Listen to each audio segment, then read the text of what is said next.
Here we are with Andy Fox, a music producer from Italy. Hi, Andy, and thank you for your time. And please introduce yourself for our listeners. Thank you.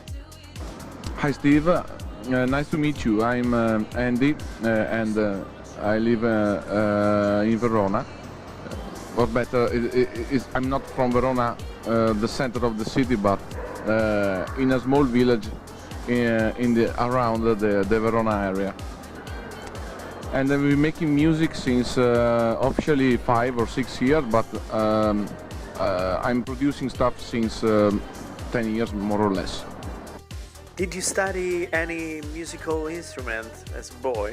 Yes, I've been studying piano for a couple of years, and then I've been also playing the drums in a group when I was a teenager, and it was cool because we were exchanging the roles. So sometime I was playing the drums, sometime I was playing the piano. We noticed prevalent production in the field of italo-disco. This choice of dedicating yourself so much to the italo-disco, what is it due to? Do you have a favorite artist who pushed you in the direction you followed? Well, to be honest, I've been heavily influenced by italo-disco when I was a child, when I was listening to the radio stations of the 80s when I was a children, and I'm not really influenced by a particular artist. I'm influenced by the sound of the 80s and the synthesizers that have been used in that era. And actually, I wouldn't say that I am a synthwave artist 100%. I mean, synthwave is already being made from many good artists, and it's another thing. Synthwave sometimes is very ethereal, very, how can I say, very yes, dreamy. Okay, Italo disco is more dance floor oriented. I want to make people move. So to me, I like the heavy drums or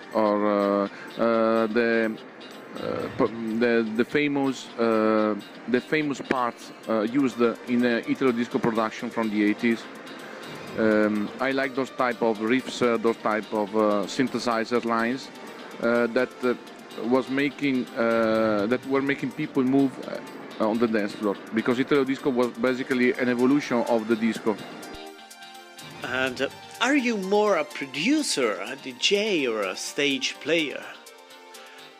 Which one will it be your artistic evolution over the next 5 years? You will continue to do Italo disco, or you will dedicate to totally different genres?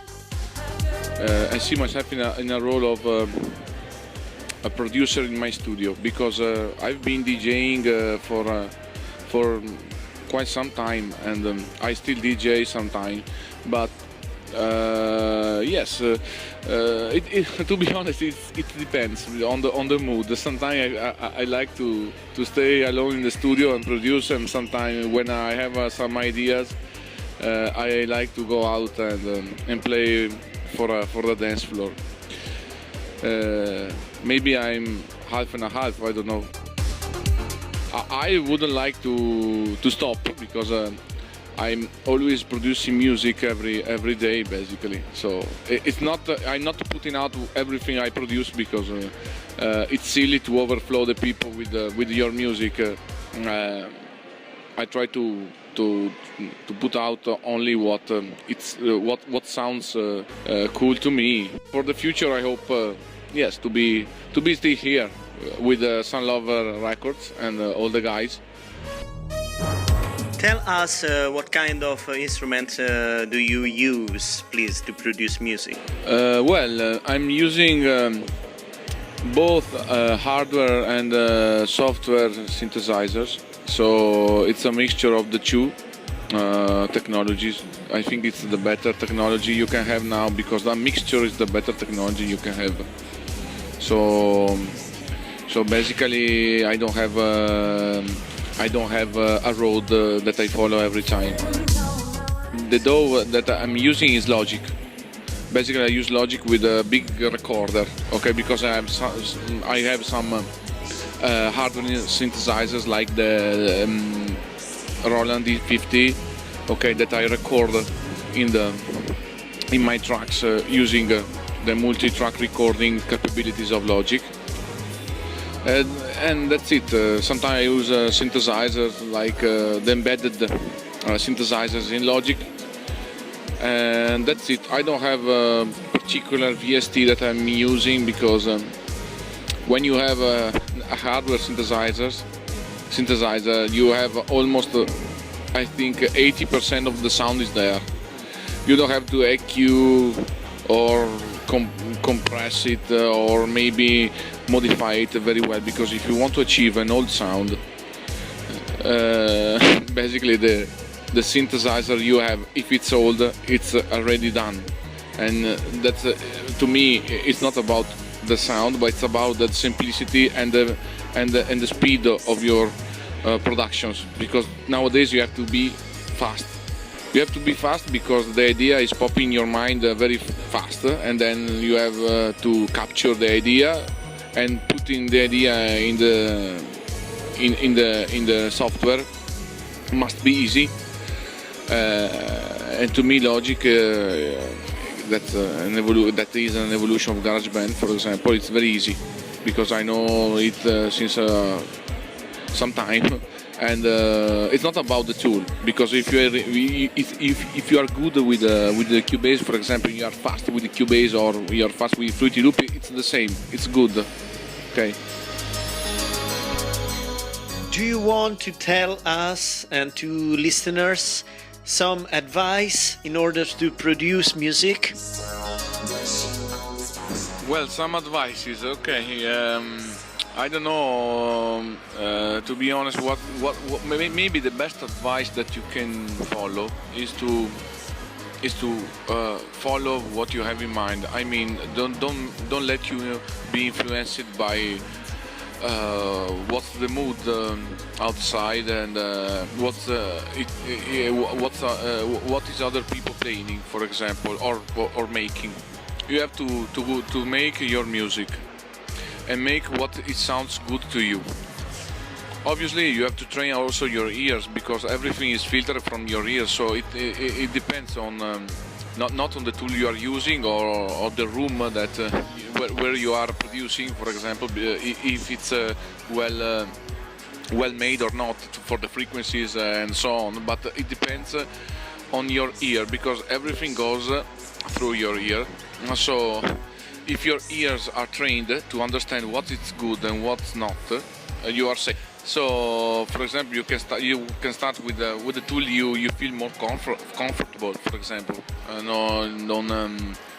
don't let you be influenced by other producers or other people that says Logic is better or Cubase is better. What's better is the faster tool for you. So that's one point to me. And the second point is it's not a matter of the tools, because it's not a war between VST or hardware synthesizer. You can make a VST sound very, very near to the sound of a hardware synthesizer. Obviously, you have to put I don't know, tons of effects, and you have to calibrate the sound a lot to make it old. Can you tell us something about your vocal songs, and how do you create lyrics? Who writes those lyrics? Well, basically my tracks, my lyric tracks are being created from the artists I'm working with. Okay, so sometimes it depends on the artist I'm working with, because for example when I'm working with people outside Italy, okay, Usually they are writing the lyrics and so on. But sometimes when a singer comes to my studio and for example, I'm creating the stuff or the lyrics, I tell the singer to sing those lyrics, and that's it. It depends. Really, there is no line that I follow. Is italo-disco music more appreciated in Italy or abroad? I think that actually the italo-disco is more listened in the abroad than here, because here you can find good festivals, retro festivals with people from the 80s, so in their 50s. So they are retro festivals, but for old people. They are not too old, but you know, you won't find people in their 20s at those retro reunions. So italo-disco is listened a lot in Mexico, for example, in Russia.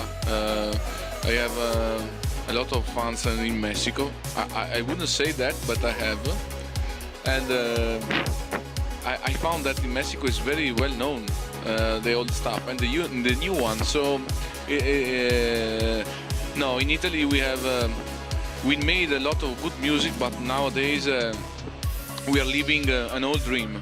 Okay, we are living from we're living with the past memories. That's it.